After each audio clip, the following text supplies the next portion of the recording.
talagang mga issues na kulang pa sa pagtutuon ng pansin. So masasabi natin na mix ang record ng BBM administration.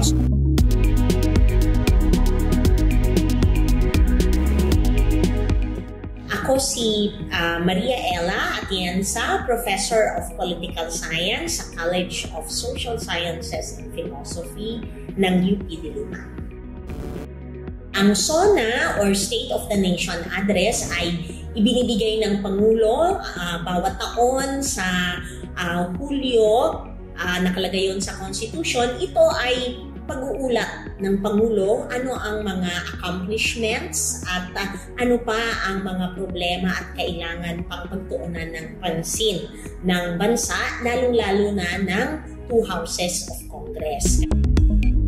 So, ang task naman ng mga nakikinig, halimbawa kung ikaw ay legislator, kung ikaw ay bahagi rin ng mga departments ng administrasyon at halimbawa tayo na nasa universidad, ang mga mamamayang Pilipino, pwede rin nating i-assess ang ulat ng Pangulo. Tama ba? Kung ikukumpara natin yung presidency ni BBM dun sa nakaraang administrasyon ni President Duterte, hindi man niya sinasadya yung kanyang mga catchwords noong panahon ng eleksyon, yung pagbangon ng Pilipinas. Bangon bayan muli.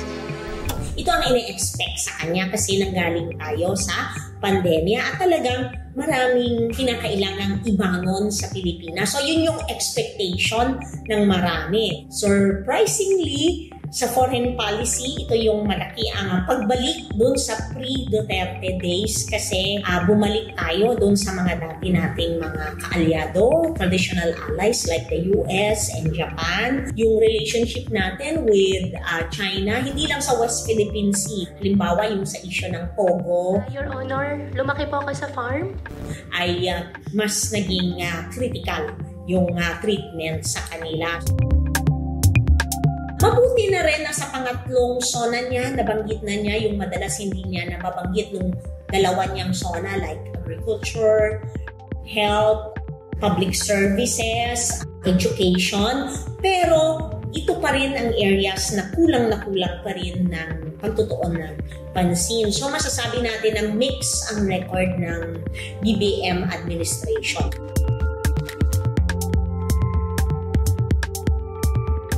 Maganda yung simula niya kasi bukod sa Filipino, ang lengguwahe na ginamit niya nung simula, sinabi niya na walang kwenta yung mga statistics na sasabihin ko dahil hindi masyado pangramdam ng mga tao yung mga masasabing tagumpay na nakamit ng administrasyon. So maganda na simula yon kasi parang bida naman yung mga tao kasi parang priority niya hindi yung macroeconomic statistics, kundi ano yung nararamdaman?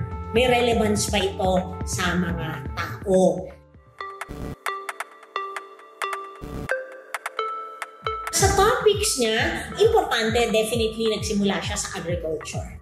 Kasi ito yung konkreto na issue na ipinangako na talaga, presyo ng bigas at saka syempre problema natin ang food security hanggang ngayon. Kasi yun ang problema ng ating mga magsasaka. Napakaliit ng kita nila pero dadaan sa napakaraming middlemen tapos kaya mahal ang presyo. So, importanteng mapaikli yung proseso at i-improve ang status ng ating mga magsasaka. Importante syempre sa ating UP community yung research pero dapat pakikinggan yung resulta ng ating research at dapat talaga ay i-empower ang ating agricultural sector. Sumunod, syempre, ay tayo natin sa West Philippine Sea. It's a foreign policy issue pero malapit sa experience ng mga tao, hindi lang dahil sa nababalita lagi ito, kundi may konkretong impact kasi sa ating mga mangingisda, sa ating Coast Guard at sa ating armed forces.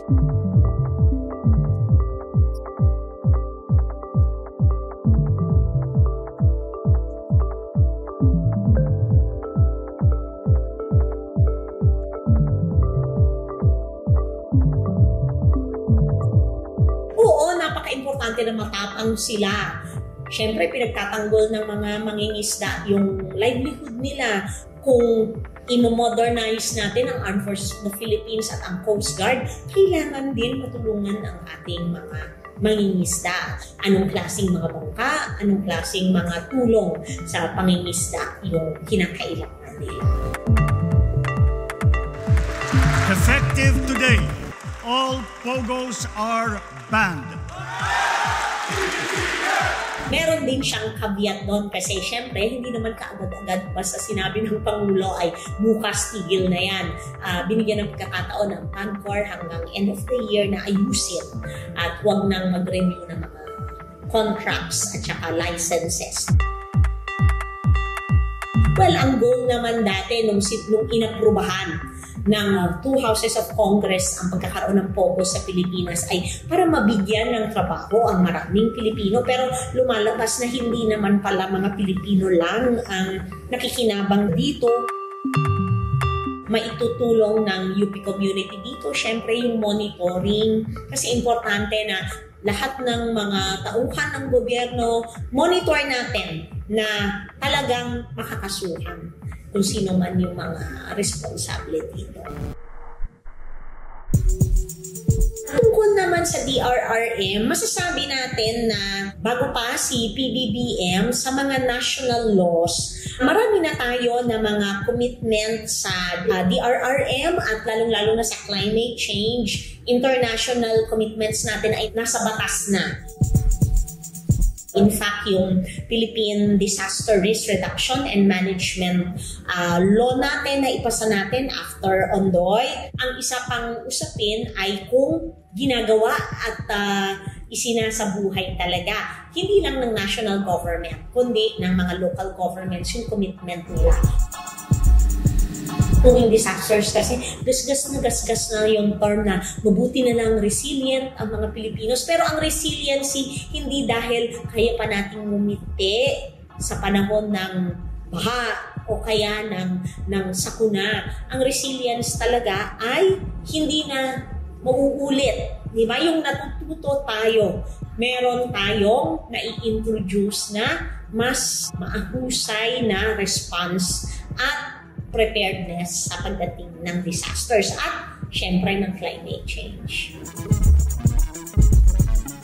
Kasi sa SONA, syempre may tendency na ipagmalaki. Ito na yung perang na ilagay natin sa flood control projects. Diba? Pero pera yan. Accountability yung susunod and transparency. Pinapakinggan ba talaga ang mga communities? Nagagamit ba talaga sa tama? Yan. Base sa survey, mabilis ang pagbaba niya.